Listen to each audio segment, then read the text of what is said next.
Hoy venimos a hablar de un personaje cuanto menos controvertido y mucho más allá del concepto de la controversia, como es Fernando VII.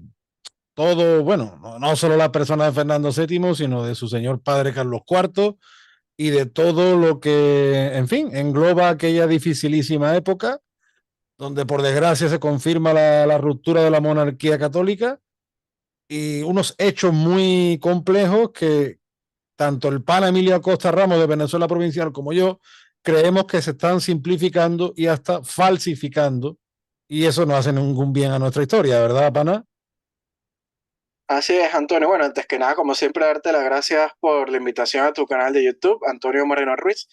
Sí, es un lapso del tiempo de nuestra historia que muchos autores han querido mitificarlo, ¿no? Y simplificarlo, como tú bien dices, ¿no? Se ha querido tergiversar todos los hechos, que son muchísimos hechos, ¿no? O sea, no solamente el lapso concreto de 1808 en adelante, porque esto viene de más atrás, ¿no? Hay que entender todo el contexto de la época para saber por qué se dieron estos movimientos, ¿no? Durante los años tan importantes como fueron de 1808 en adelante, ¿no? Para toda la monarquía hispánica. Así que bueno, trataremos de decir, ¿no? Bajo los hechos, la verdad, ¿no? Y fíjate qué interesante, por ejemplo, el historiador Rafael Sánchez Mantero, que fue profesor mío de historia moderna. Él siempre dice, si en algo se caracteriza la imagen que Fernando VII ha dejado a la posteridad, es en el unánime juicio negativo que han merecido los historiadores de ayer y de hoy que han estudiado su reinado. Resulta lógico entender que la historiografía liberal fuese inmisericorde con aquel que intentó acabar con los principios y leyes triunfantes en las cortes gaditanas. La historiografía sobre Fernando VII ha ido evolucionando de tal manera que los estudios recientes han abandonado las diatribas decimonónicas para presentar un panorama más equilibrado. La historia reciente considera a Fernando VII simplemente como un rey con muy escasa capacidad para enfrentarse a los tiempos en los que le tocó reinar. Con todo, resulta difícil encontrar algún estudio, ya sea del pasado o del presente, en el que la figura de este monarca genere la más mínima simpatía o atractivo. Sin duda ha sido el monarca que peor trato ha recibido por parte de la historiografía en toda la historia de España. Bueno, yo creo que poco más o menos ilustra lo que venimos a decir, ¿no? Sí, totalmente de acuerdo contigo. Es más, otro historiador que creo que es el más, por decirlo, especialista en la figura de Fernando VII como Emilio de la Parra, él va también por esos derroteros, ¿no? Dice Emilio de la Parra que la imagen de Fernando VII es muy deteriorada, incluso peyorativa. Ha sido una construcción fundamentalmente posterior a su reinado, ¿no? Porque hay que decirlo que Fernando VII, mientras reinó, fue muy popular, inclusive se le llamó el deseado, ¿no? Y también dice Emilio de la Parra que los españoles tenían una imagen muy positiva de él, ¿no? O sea, todo ha sido una construcción muy posterior. Pero hay que ver qué es lo que estaba sucediendo en aquel momento dentro del Imperio Español, ¿no? A principios del siglo XIX. Uh -huh. Y es que la monarquía hispánica se verá envuelta en la guerra anglo-española, luego de que en el Cabo de Santa María una flota británica atacara a una escuadra española que transportaba mercancías desde América, ¿no? Y España buscará, pues, aliarse con Francia, ¿no? Para hacerle frente. Es la única potencia que tiene los mismos objetivos de hacerle frente a Inglaterra, por eso es que se busca esta alianza. Y en 1805 la situación era difícil, ya que recordemos que España estaba teniendo problemas para atravesar el Atlántico, ¿no? Y en 1806 y en 1807 el Reino Unido intentó tomar el puerto de Buenos Aires. Y en octubre de 1807 Napoleón decidió invadir a Portugal, la aliada de Inglaterra, porque Napoleón buscaba bloquear el comercio inglés, ¿no? Pero Napoleón necesitaba la ayuda de España para invadir Portugal, ¿no? Uh Pasar sus -huh. tropas por tierra. Y Godoy, el ministro de Carlos IV, pues cooperó, ¿no? Debido al bloqueo inglés a Buenos Aires y a todo el problema para pasar por el Atlántico. Y es firmado el Tratado de Fontainebleau, ¿no? Que España esperaba asegurar con este tratado el sur de Portugal para sí mismo y Godoy, pues, se le daría la parte norte de Portugal y sería nombrado rey de ahí, de ese territorio. Y bueno, los franceses se quedarían con lo que es el centro. Y el historiador Francisco Núñez del Arco habla de una cláusula secreta que tú la conoces mejor que yo, ¿no, Antonio? Sí, en la que Napoleón se compromete a reconocer a Carlos IV como emperador de las dos Américas. Y Francisco Núñez del Arco hace hincapié en esa expresión porque, aunque sí es verdad que hay alguna referencia a la palabra emperador, imperio, pero en la documentación oficial se evita esa palabra. Siempre son reyes, monarquía católica, reinos de India, corona de Castilla. Siempre se... Hay veces que sí, que se habla de incluso del imperio del Perú, o hace poco salió una litografía de Fernando VI por las redes, ¿no? Como también se le nombra imperio, emperador. Pero esa cláusula de emperador de las dos Américas lo que confirma es que Carlos IV, poco después de ese tratado, iba a llevar a cabo esa reforma política que ya estaba planeándose en la Corte de Madrid desde los tiempos del Conde de Aranda. ¿No es cierto? De llevar príncipes españoles a los virreinatos americanos y formar un equipo de gobierno mixto, por así decirlo. Godoy hablaba de una soberanía feudal. Entonces, claro, pues Santo Domingo, Cuba y Puerto Rico permanecerían con la España europea como puente hacia los grandes reinos de Nueva España, Perú, Río de la Plata y Nueva Granada, y habría un tratado diplomático, militar y económico, o sea, lo que hoy en día se conoce como una Commonwealth, ¿no? Y se iba a llevar a cabo justo en ese año 1808. Y esto es interesante porque 2 años antes, Miranda ya había intentado el plan independentista, como él dice, protegido por la Marina Británica, o sea, mucho antes de este plan. Quiero decir, porque siempre se acude a Carlos IV como si la serrilidad de los Borbones, el centralismo, no, no. Precisamente los Borbones eran conscientes de que la monarquía tenía que evolucionar hacia otro modelo y se iba a llevar a cabo justamente y casualmente cuando Napoleón invade la península.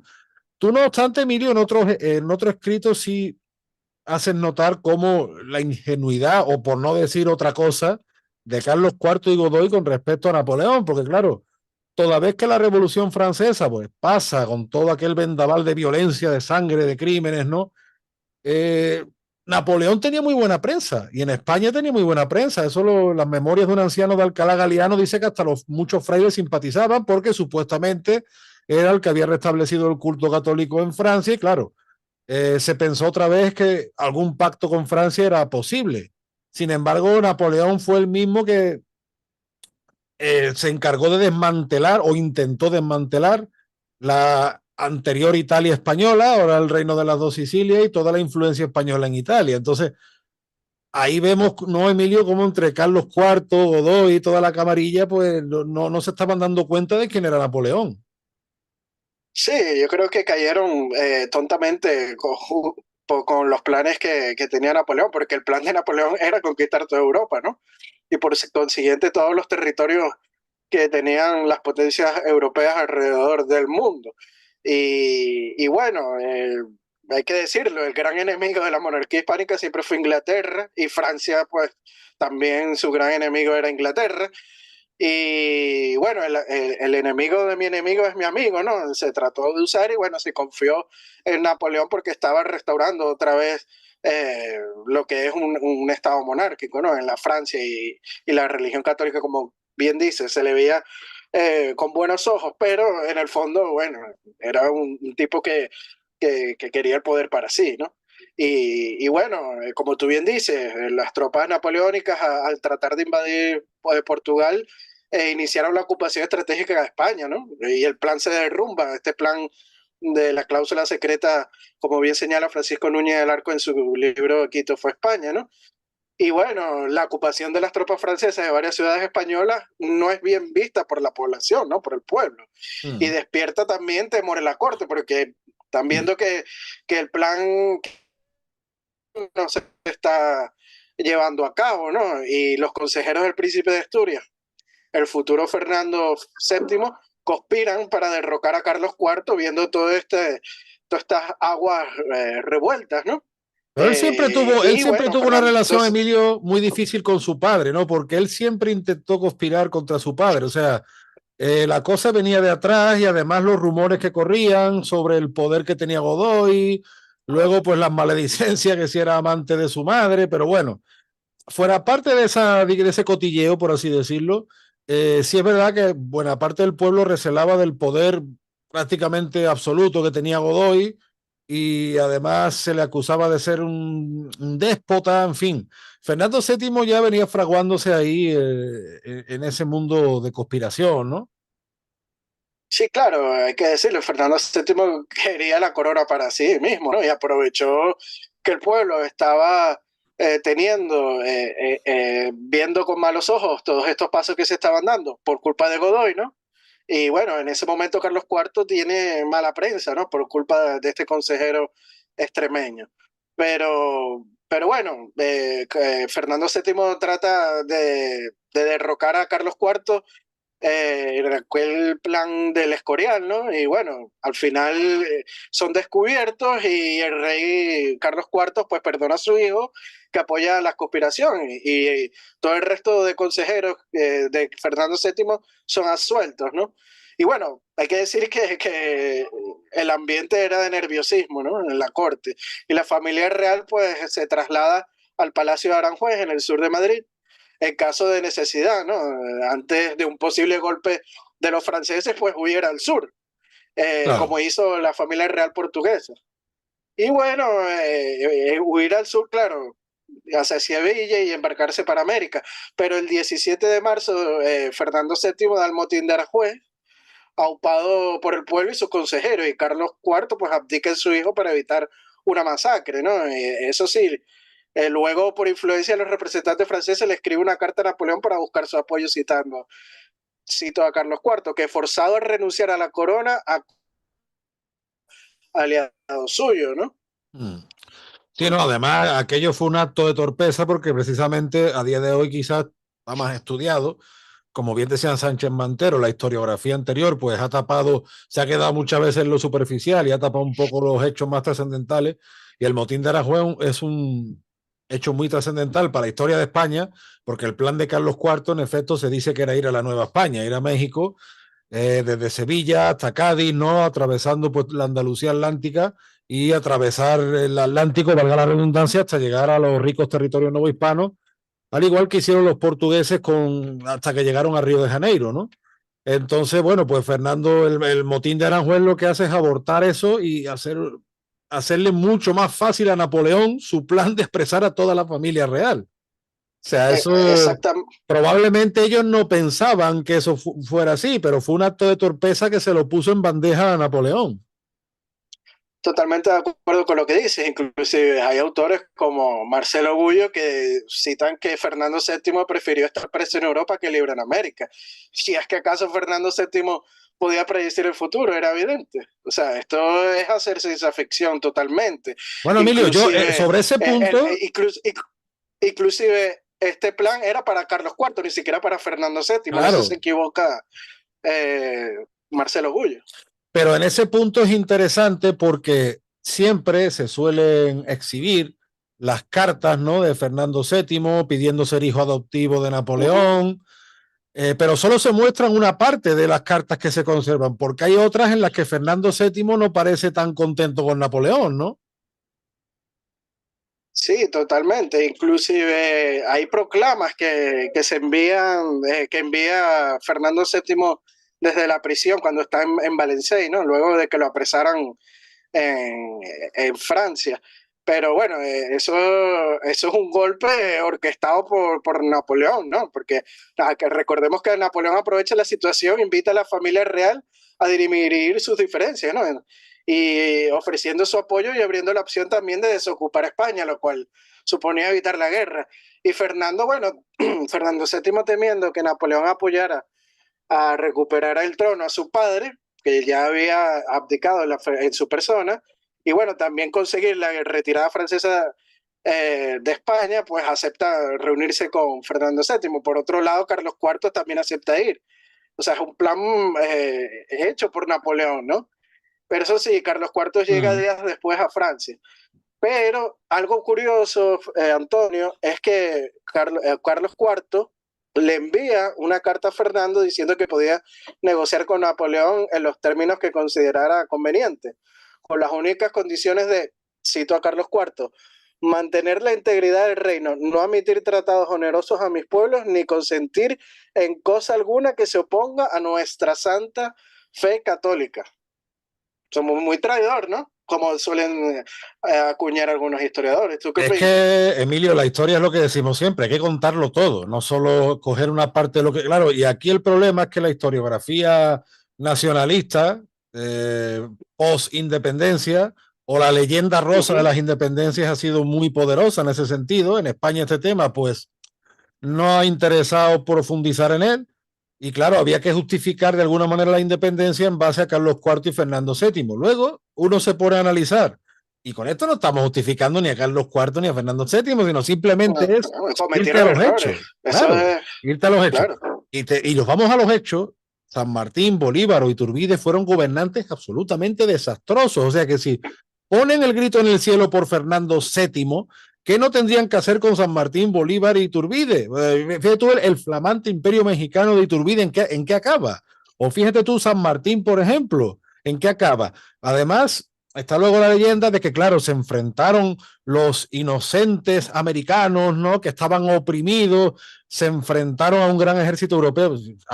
Quitando Pablo Morillo, apenas hubo expediciones europeas, y ese fue el problema, que la misma monarquía española tenía su ejército ahí medio secuestrados, por así decirlo, por las circunstancias. Si quitando Pablo Murillo y muy poco más, no llegó gran ayuda europea a América, o llegó muy tardíamente, ¿no?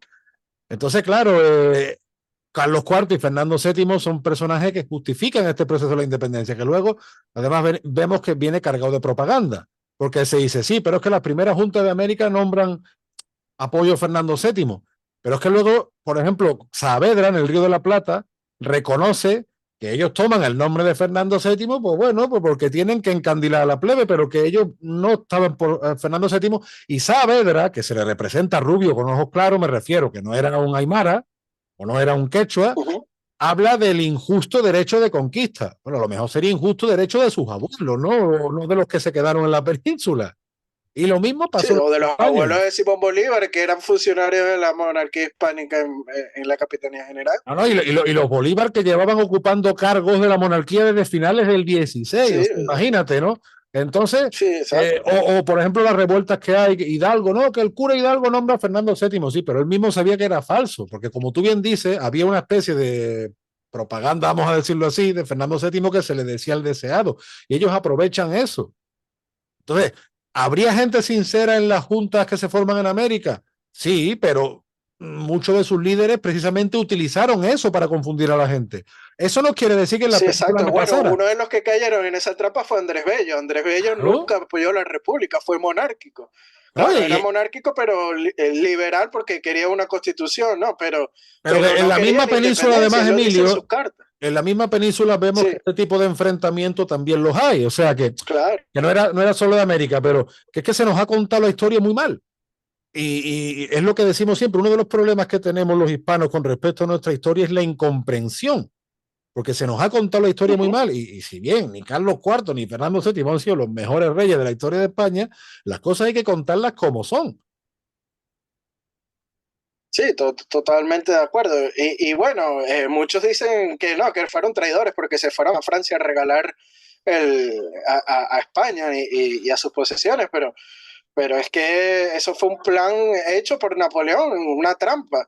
Y bueno, al parecer cuando llega Fernando VII a Vitoria, esto es en el norte de España, en el País Vasco, el 14 de abril existieron algunas dudas sobre si cruzar la frontera, ¿no? O sea, y ya se había enviado tres grandes de España por delante, ¿no? Para cumplimentar a Napoleón, como lo fueron Frías, Medichanelli y Fernán Núñez. Y le informaron a Fernando VII de los rumores en Bayona sobre un proyecto de Napoleón de destronar a los Borbones, pero Fernando VII se arriesga y opta por ir, ¿no? Incluso uno de los representantes franceses que estaba con Fernando VII, que es Champagny, se le señala en una carta a Napoleón citando que Fernando VII exclamó lo siguiente, cito, ¿qué duda cabe que soy prisionero de Napoleón? Pues no me he de quitar la corona, sino con la vida. Claro, él lo dice porque las tropas francesas están en España y trata de que salgan de España y también asegurarse la corona, por eso es que va. Y bueno, esta frase también fue utilizada como propaganda posteriormente durante la Guerra de Independencia. Y bueno, una vez estando padre e hijo en Bayona, o sea, Carlos y Fernando en Bayona, Napoleón se propuso obtener la corona para sí, ¿no? O sea, Fernando cae en la trampa de Napoleón junto al resto de la familia real y son apresados.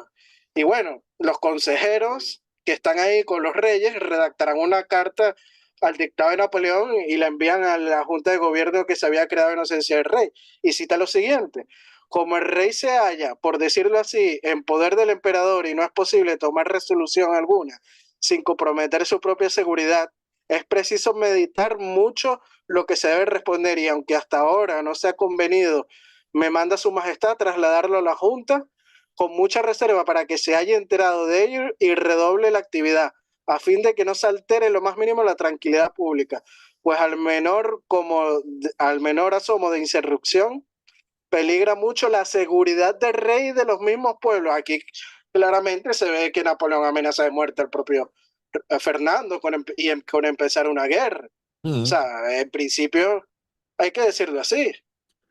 Sí, no, o sea, está claro, vamos a ver, está claro una cosa, que ni Carlos IV ni Fernando VII fueron especialmente habilidosos, cometieron unos errores y unas torpezas y unas, llamémosle así, ingenuidades, pero como tú bien dices, que hay que contarlo todo, o sea, uno no se puede quedar, esta carta me conviene, la saco y la otra la escondo.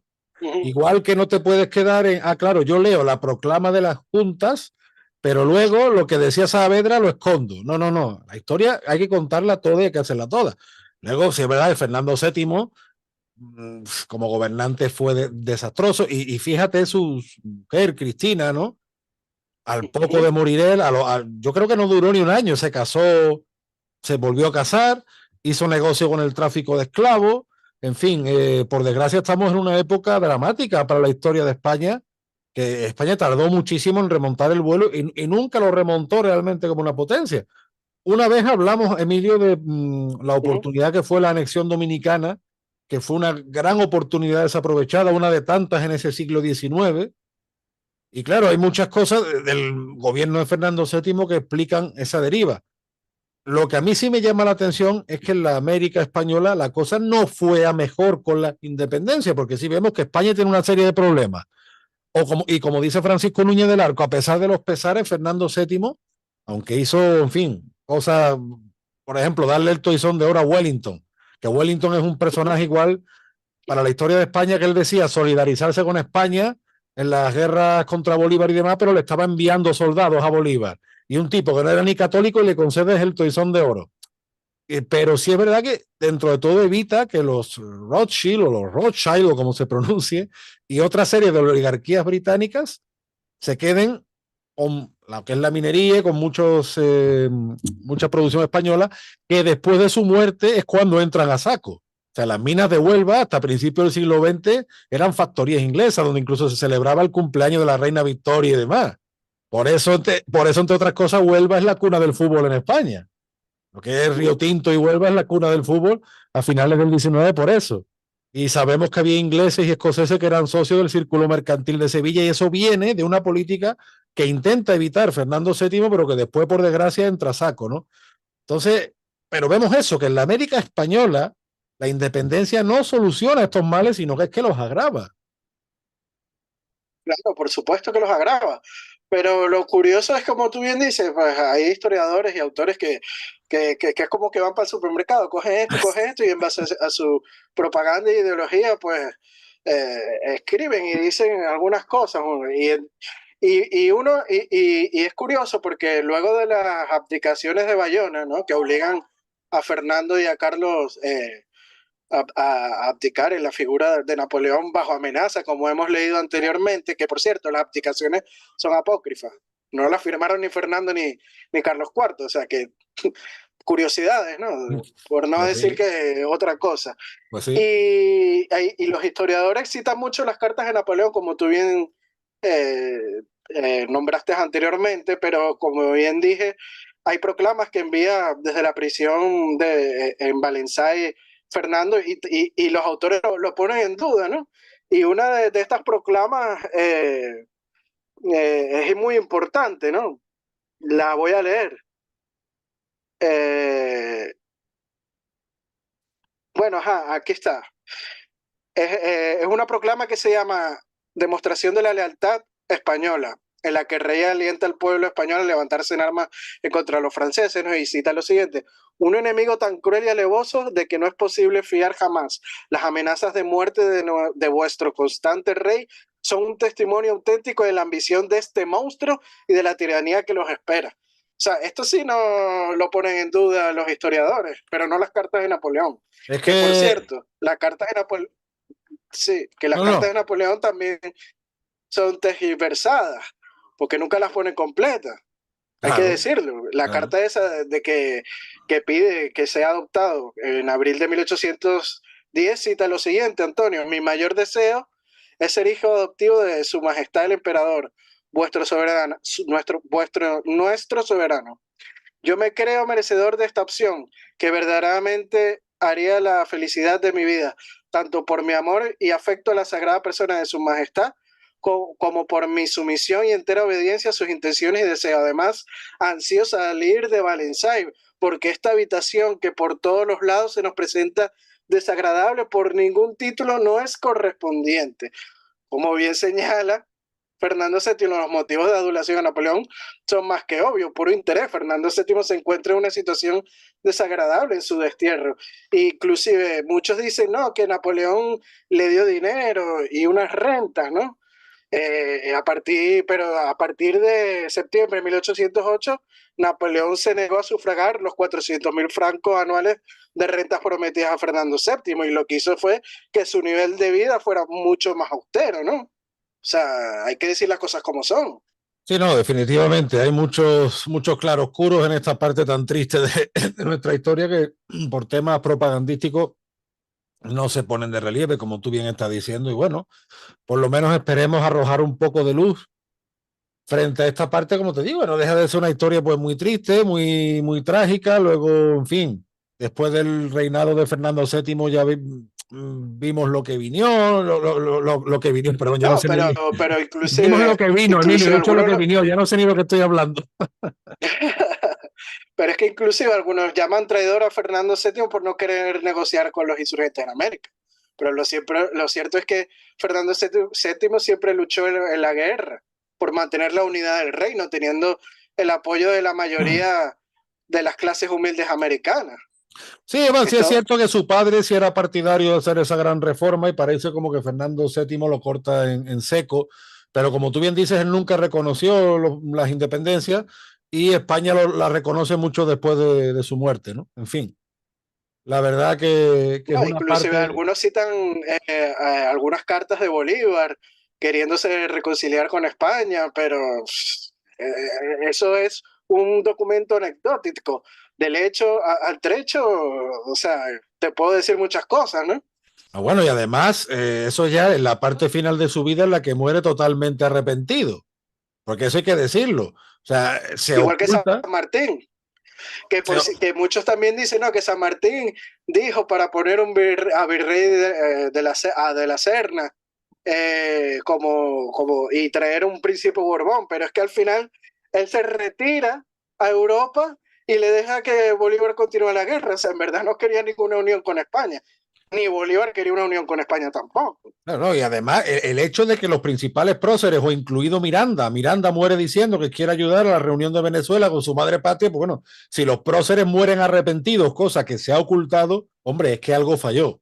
O si Iturbide murió asesinado por los suyos, o por los que decían ser los suyos, es que algo falló ahí definitivamente. O sea, la culpa va más allá de las torpezas de Fernando VII.